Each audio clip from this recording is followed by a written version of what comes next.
Hey guys, Zanako here with episode 5 of the Zanako Masterclass. In this episode, we're going to talk about movement, positioning, and aiming.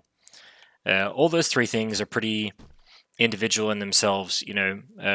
Movements, we can talk about the complexities of how to, get the most amount of speed and what that kind of means for, getting to items or getting to positions. Positioning in terms of how that's going to set up for damage and, how we use the movement to actually get to positions quick enough and stuff such like this. And the last one, aiming, and we have how we all tie it together with being able to shoot the way that we want, to be able to defend certain items or just shoot in the best way, in the most efficient way possible. So let's have a look at a couple of scenarios of, firstly with movement. Movement allows you to get to positions, as quickly as possible, which buys you time. Compared to other champions, maybe we're not able to do this, but for example, something like Doom, able to get to mid, just about 1 or 2 seconds faster, and maybe players won't expect that, and that's what movement buys. Movement can also buy when, let's say, the player is at the heavy and we're getting to the mega. Depending on what champion we're playing, some movement champions, let's say we're playing Nyx or maybe Athena, we can get to this position earlier than they can, which then sets us up for the position of what weapon we want to use, and then how we're going to shoot them in what particular fashion. So let's look at a couple of other examples of different positions to be able to use different weapons. So let's say, for example, like Tribald, we can use it at this range, such like this, or maybe being able to use LG in an open area like this, which is kind of advantageous for both players, but it depends on kind of how the game is going and what's happening there. And aiming. Aiming is also geometrically related as well, or it's more in terms of what the map is designed like and all the subtle intricacies with regards to that. So let's look at an example of, let's say, this little situation around Mega, which is pretty common on this map. So because of like a player who's coming through the choke there, we can see that we're, especially in LG battle, we're only having to shoot in this particular way, which allows us to hit higher percentage as the player is coming through. But then alternatively, if let's say a player who's coming through mid and we're standing back there, if a player moves into the open area, it's much easier for them to have much more of an even battle. But we got to take our advantages again in the subtle timings of what we're able to get away with. So here, if they push through, we can hit them just a little bit faster or just a little bit earlier, and that could potentially be the advantage we need in the battle. And this is how sometimes things can quickly change, because just from this position to here, all of a sudden, let's say we shoot early, we get a small advantage. But then as we go up into the middle area, and especially we go up these steps, which we'll talk about in a second about why steps are actually kind of an interesting dynamic in the game, now all of a sudden the battle is more even.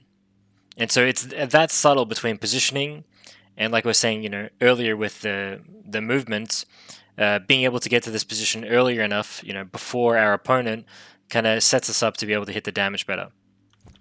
Now, with regards to the stairs, this is what's really interesting, because as you can see, there's a large part of the game, it actually has a lot to do with being able to dodge. Being able to dodge in an open area and have flexibility over your strafing. What that means is that you become not as easy to hit, you become harder to hit, and also it becomes easier for you to aim too, because you use a combination of using your mouse, but more importantly, we're using strafe keys to be able to keep our crosshair in one spot and just rotate around. That enables us to dodge while also hitting at the same time. Now, why steps can be kind of like an interesting concept to this is because when we're going up the steps, we have to kind of continuously go up, and it makes our movement more predictable, and it makes it easier to hit. But let's look at another example. Let's say that if I'm on the steps and I get pushed back, I kind of do this little drop effect, and this little drop effect here. And what that does, again, it actually makes it easier to hit just for that even one more second. And that then gives them the advantage of being able to not have to really rely so much on moving their crosshair. They can just shoot us like that very, very easily. And so now we're understanding how we can kind of, use these positions like this, maybe kind of dip around a bit, see if we're able to get the advantage, push through, and kind of make a play like that. I'm actually going to do a separate set of videos based on this because it can be quite complicated and there are a lot of different variations. But the the biggest thing you want to know is that movement is very important into being able to get the positions first, and what that allows for you to being able to your crosshair in a certain position. The positioning to be able to understand, like, again, we use this example a lot, but it's very specific here, that we have the advantage because our crosshair is right there.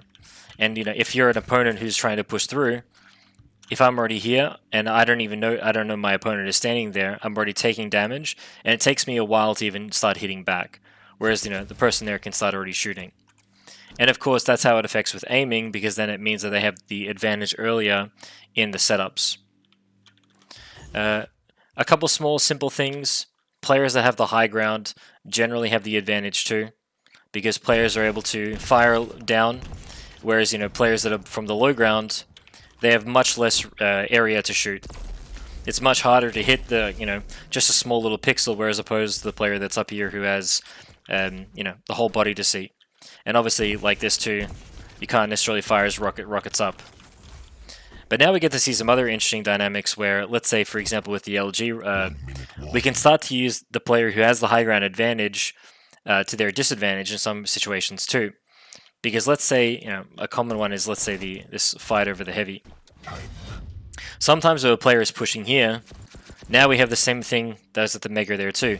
We can LG them as they're coming in, and it actually forces them back. But alternatively, if they're actually already in the room, now we're kind of at a deficit. It's a bit harder for us to hit this angle, but they're pushing us right into the ground. Then a nice thing we can do as a counter to that is we can stand close to the bounce pad. And in standing close to the bounce pad means it's harder for them to, well, they can't hit the LG anymore, and they can maybe be a little bit more predictable with the type of movements they're trying to do, because maybe they're trying to shoot, rockets down like, oh, there you go, rockets down like this. You can already see how hard it is.